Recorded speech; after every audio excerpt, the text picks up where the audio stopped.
Welcome, loyal fans. Today we are back for the fourth round of the Manufacturers' Cup. My name is Matt Armstrong, and once again I will be your host for today's race. This race takes place on the Red Bull Ring in Austria. The car to use is the Group 3 car, so we are back to racing with Herbie. Qualifying will last for the default 5 minutes, and the race itself is a nice lengthy 28 laps. The available tyres are the racing medium and soft slicks. It will, however, start out very wet for the start of the race. And I really mean extremely wet. Wel goed nat, hè? Poh, echt gruwelijk nat. At first, it looked like 4 wets needed to be used for the qualifying and the start of the race. Strangely enough, qualifying will be completely dry from what could have been seen from sessions in earlier time slots around the world. Also, the track seems to dry out significantly faster than in the practice session when driving around solo, so starting on intermediates seems like a valid option with that info in mind. Let's see if that switch up catches other people off guard as well, especially the switch from qualifying to the race. Depending on how soon the rain stops and the track dries, it might be a switch to softs, or maybe even finish the race on the chosen starting tyres without a stop.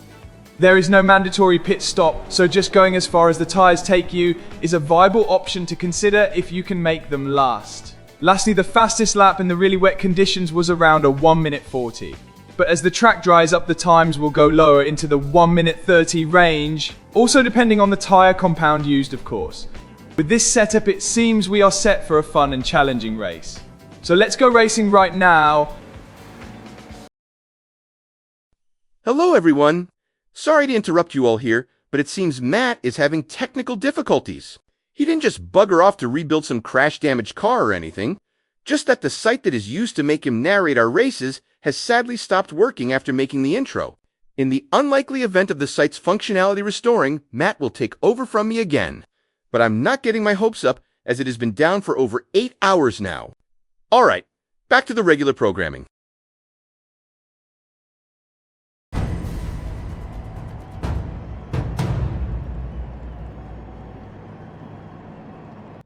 As Dordonoff was caught out in the last race by traffic in qualifying, he will now opt for a safer option. And that is waiting until most of the drivers have taken off and creating a nice gap to the cars in front.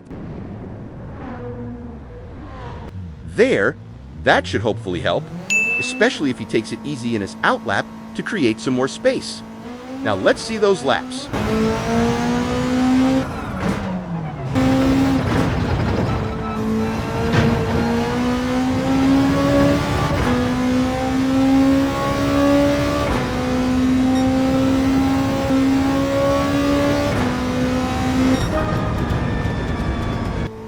That was a pretty decent lap. Looks like the strategy for the qualifying, at least, helped to get a clear track. Sadly, that did mean he had 1 lap less than some others further in front, and one of those drivers bumped him down to 6th. But that is still in the top half of the grid, and will hopefully help to stay out of the midfield shenanigans.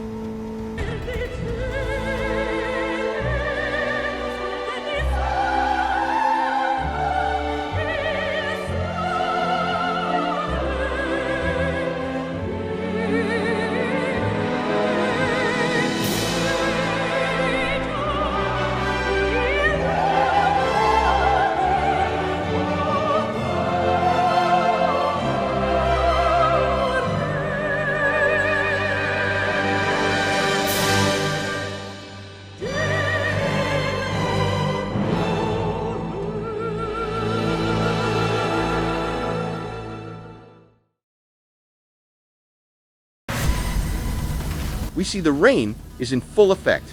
While I quickly glance at the driver info on my info screen here, I see that nobody was caught off guard by the rain, so nobody is on slick tires.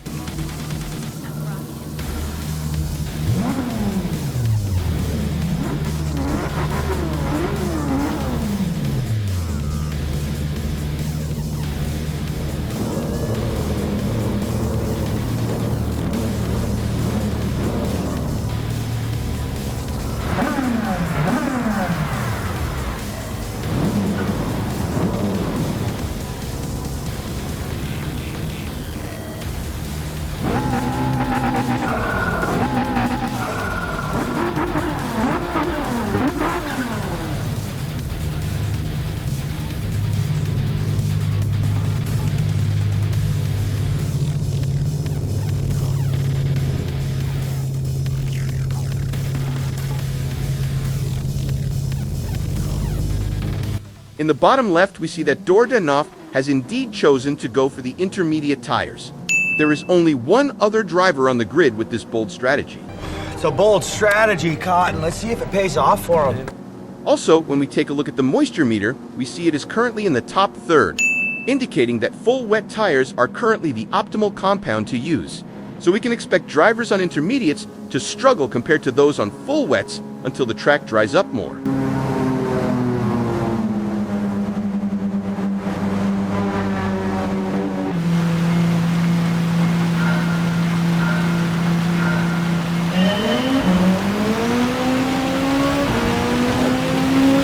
Very good start compared to the BMW driver. Let's see if he can hang on to that position through the first corner.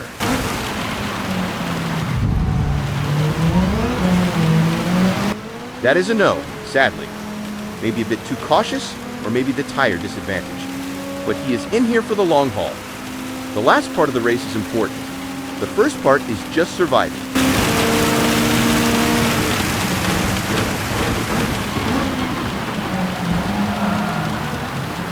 And as almost expected, a bump from behind. Luckily, not enough to spin him off. Let's take a quick look at the replay. We drive along with Sushi Gate from the start to see what he is up to.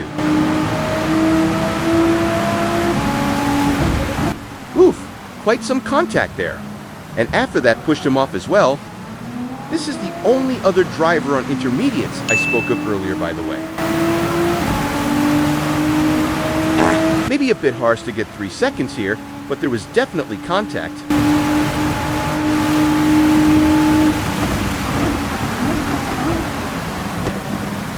And there was definitely contact here as well.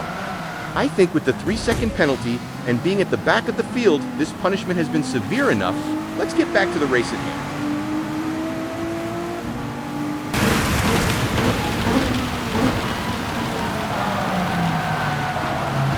Wow, that was quite a drift there. Caused by being slightly out on the dry line, and possibly a bit due to damage to the rear end from that contact earlier. Luckily, he managed to save it and continue. With this amount of water on track, it is important to try and stay away from the dry line as much as possible. That is where the rubber is that gets slippery when wet. So you can notice Dordanov using unconventional lines to try and maximize the grip until the track dries out more.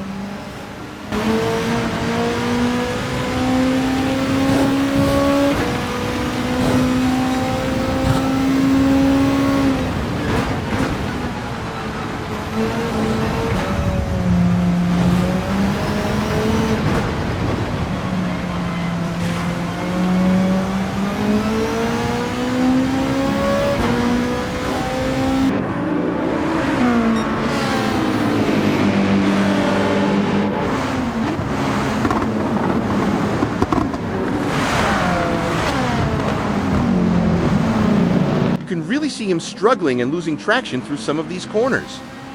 He also appears to have created a truly train by keeping a large batch of cars behind him.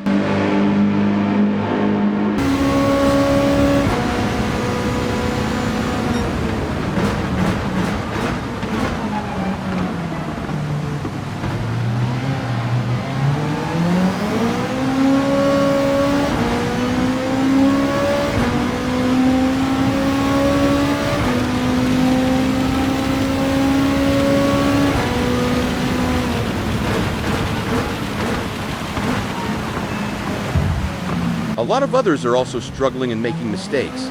All the while, cars are trying to jump past left and right to get that one position, but once again, Dordanov is just biding his time for now. When the rain settles, he expects to make up some positions. This is just brutal survival for now.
and another slap from behind.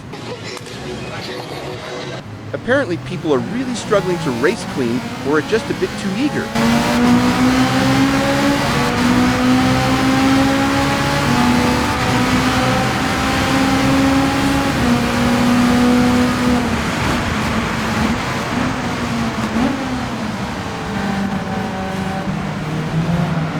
Here, you can see Dordanov trying to make the wet racing lines work. But that is hard if others are racing for positions and are not smart enough to do the same.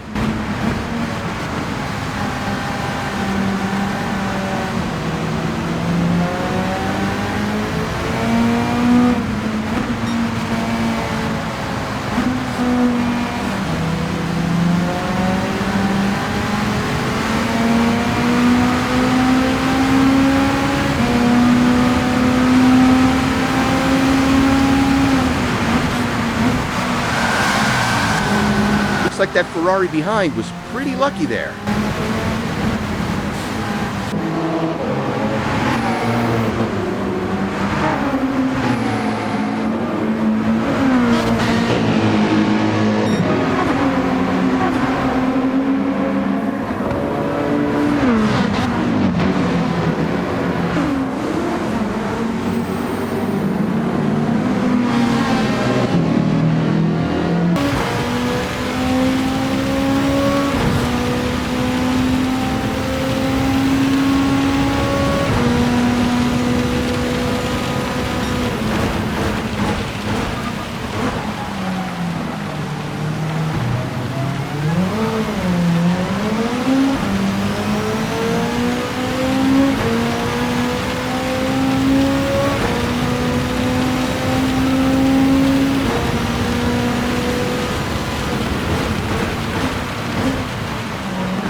The Ferrari finally managed to wiggle its way past.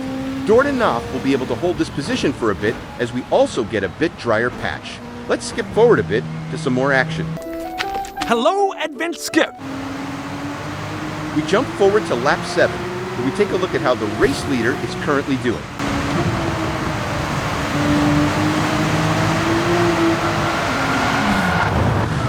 It's clear everybody can make mistakes in these tricky conditions, even when driving on full wet tires. And through goes Dordanov, up into 8th place. We join back up at the start of lap 9. Rain has settled for a bit, allowing Dordanov to catch up to the cars in front. There is some new rain coming in though, so he has to make do with what he gets as fast as possible.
A little bit of contact from the Ferrari pushing him wide, but luckily not enough to collect a penalty for track limits.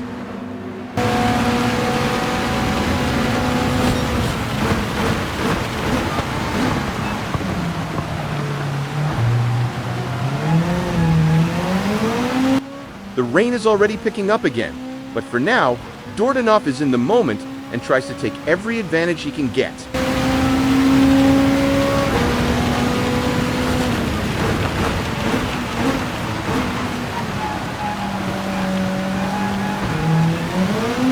And into fourth place he goes. It will be tricky to hold on to this position though, as moisture is just back towards full wet levels again, and that is immediately proven by a lack of grip and drivers going past.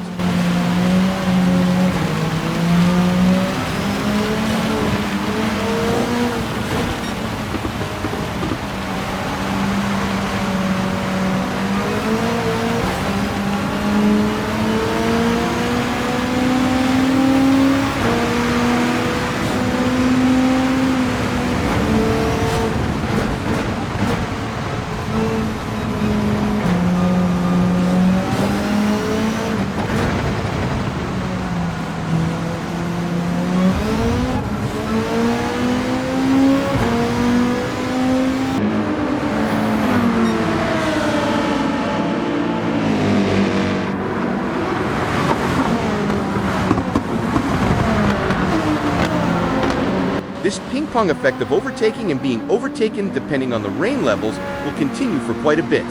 Let's do a little compilation of position changes for the next couple of laps.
idea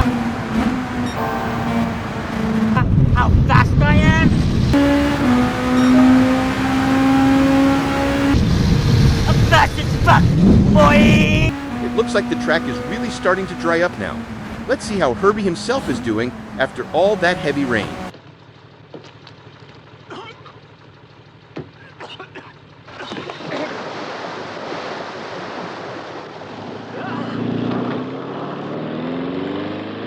Yes, that seems about right. But now is the time to make up some places. Let's go, Herbie. Let's go, Herbie.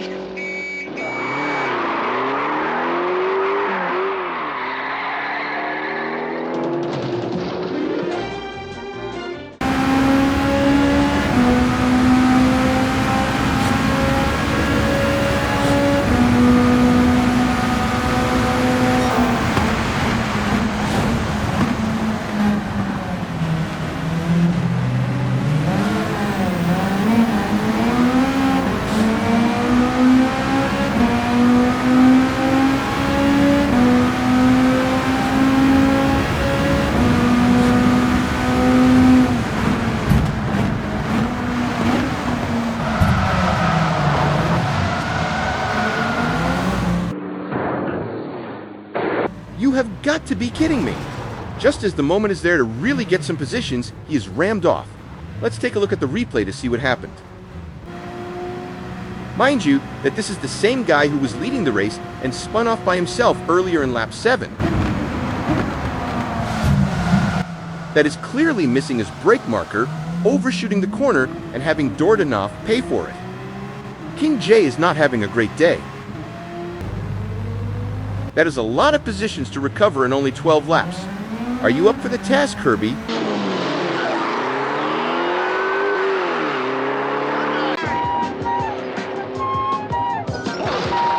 Hey, Herbie, where you going? Well, I guess there's our answer. Let's see what Herbie can do here.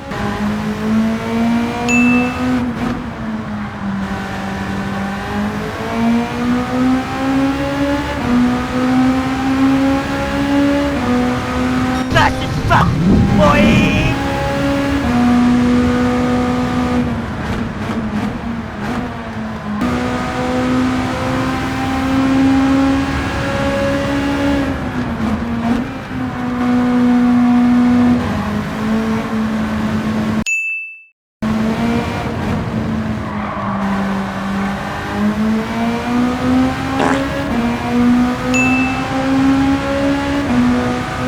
Fast as fuck, boy!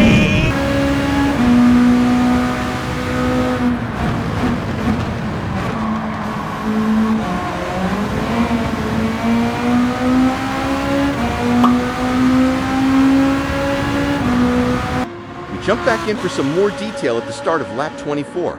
Let's see how quickly Dordanov can close the gap to the cars in front. With the track really drying up, we have seen some drivers make pit stops for soft slicks already. Those that are staying out on their full wets are currently about 1.5 to 2 seconds slower than Dordanov on his intermediates. He should be able to overtake the entire group in front if he can keep that up.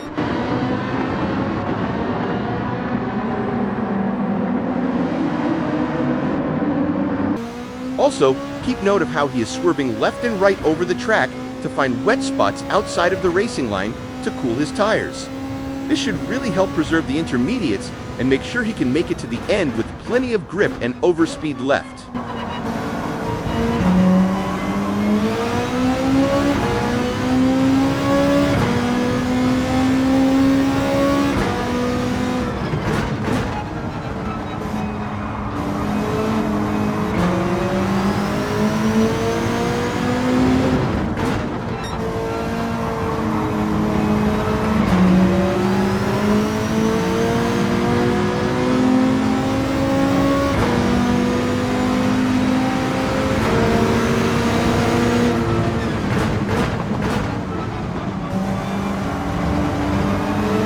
That was King J going in for a pit stop.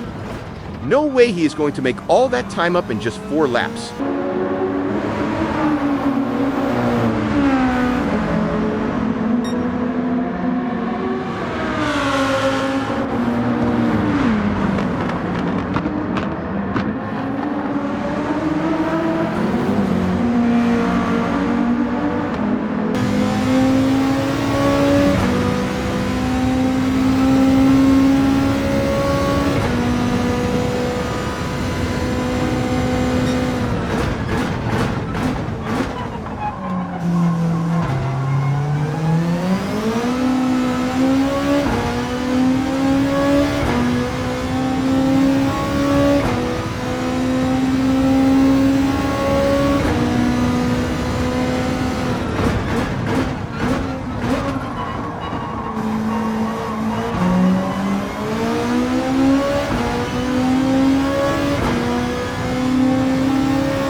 quite a gap until the next few cars now. Let's do a final skip towards the last stretch for the final bit of action. Here's the sword of skip. Here we are for the final stretch. Dordonov's tires are hurting a bit, but he has managed them as well as he could. They should definitely hold on for some good pace in this final part of the race.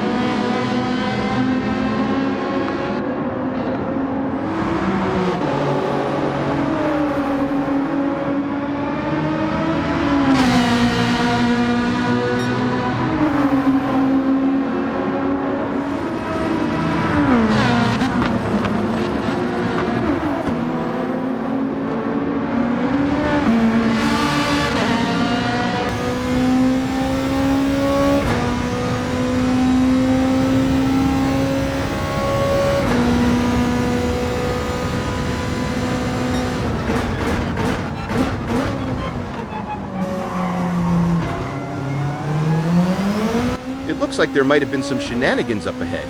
Let's take a look at the replay of that. I swear to God, I'll pistol whip the next guy that says shenanigans. Here, we see an unsuspecting baguette driving in third place. Take note of how he has not been taking care of his full wet tires by cooling them offline like he should. Now let's see if Sushigate properly anticipates the baguette braking earlier and going slower. He in fact did not, and that is a 3-second penalty as a reward. Now let's see if Dordonov can overtake the Frenchman on his worn tires. And perhaps even the Nissan GTR if it has to serve a 3-second penalty near the end of the lap.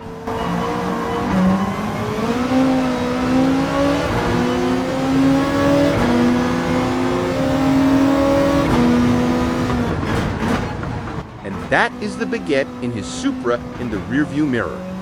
On to the Nissan GTR of the Sushi Man.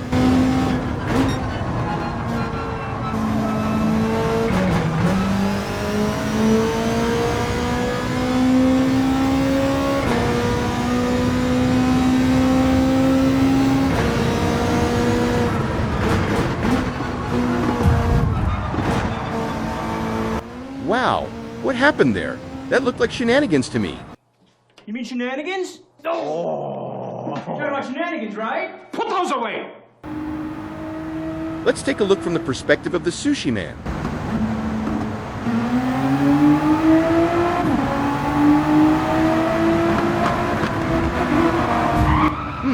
Looks like he tried really hard to keep his position.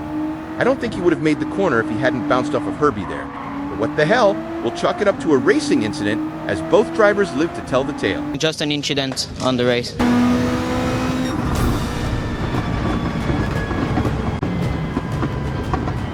And there we have it. A nice 4th place in the bag. Not too shabby considering he was all the way in 12th place after he got spun around. Considering that, he could also easily have been 1st or 2nd if he hadn't lost all that time there. Only about 6 seconds off 1st place here.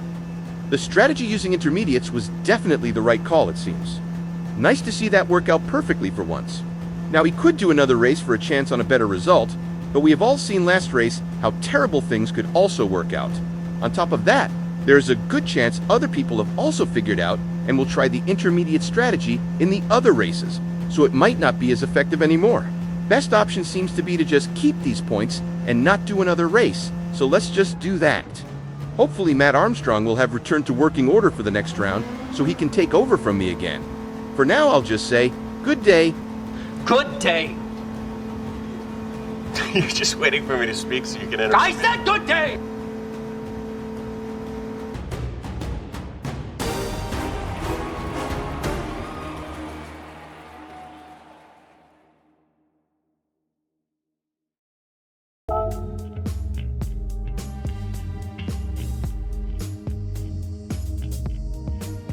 You